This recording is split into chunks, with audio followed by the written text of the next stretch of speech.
தெய்வ பிள்ளைகளே, எவ்வளவோ நன்மையான காரியங்களை, நல்ல காரியங்களை என் குடும்பத்திற்காக செய்து கொண்டிருக்கிறேன்.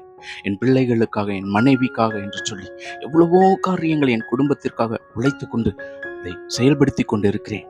ஊழியத்திற்கென்று, ஆலயத்திற்கென்று பல நன்மைகளை செய்திருக்கிறேன். எத்தனையோ குடும்பங்கள் பிரச்சனைகளில் இருக்கும்போது அந்த குடும்பத்திற்காக நான் கடந்து சென்று அவர்களுக்கு தேவையான காரியங்களை, உதவிகளை செய்திருக்கிறேன். ஆனால் எனக்கோ கடைசியில் கிடைக்கிற பலனானது அவமானமாய் காணப்படுகிறது. என் சொந்த வீட்டார்களே என்னை அவமானப்படுத்துகிறார்கள். எத்தனை நன்மைகளை நான் யாருக்கு செய்தாலும், என்னோடு கூட இருக்கிறவர்களுக்கு செய்தாலும் கூட எனக்கு விரோதமாக செயல்படுகிறார்கள் என்று சொல்லி மனம் கலங்கி கொண்டிருக்கிறீர்களா?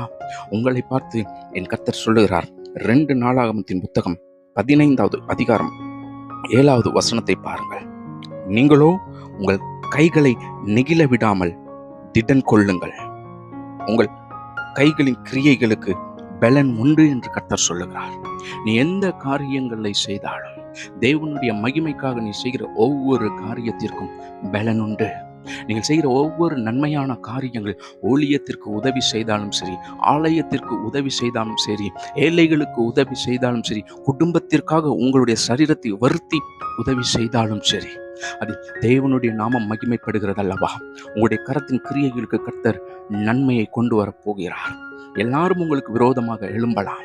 உங்களிடத்திலிருந்து நன்மையை பெற்றுக்கொண்டு உங்களுக்கு விரோதமாக ஜனங்கள் எழும்பலாம். ஆனாலும் திடன் கொள்ளுங்கள், பயப்படாதிருங்கள். நீங்கள் திடன் கொள்ள வேண்டும் என்று கர்த்தர் சொல்லுகிறார். உங்களை அவமானப்படுத்தும் பொழுது, உங்களுக்கு விரோதமாய் உங்கள் நண்பர்கள் சத்துருக்களாய் மாறும் பொழுது திடன் கொள். கர்த்தர் உன்னோடு கூட இருக்கிறார். நீ பயப்படாதே. நீ செய்த எல்லா காரியத்தையும் தேவன் பார்த்து கொண்டிருக்கிறார். நாளானது வெளிச்சத்திற்கு கொண்டு வரும். அது யாராக இருந்தாலும் அவமானப்படுத்தினவர்கள், உங்களை கொண்டு தங்களுக்குரிய காரியங்களை செய்து கொண்டவர்கள் நிச்சயம் வெட்கப்பட்டு போகும்படியான காரியத்தை கர்த்தர் செய்ய போகிறார். God bless you.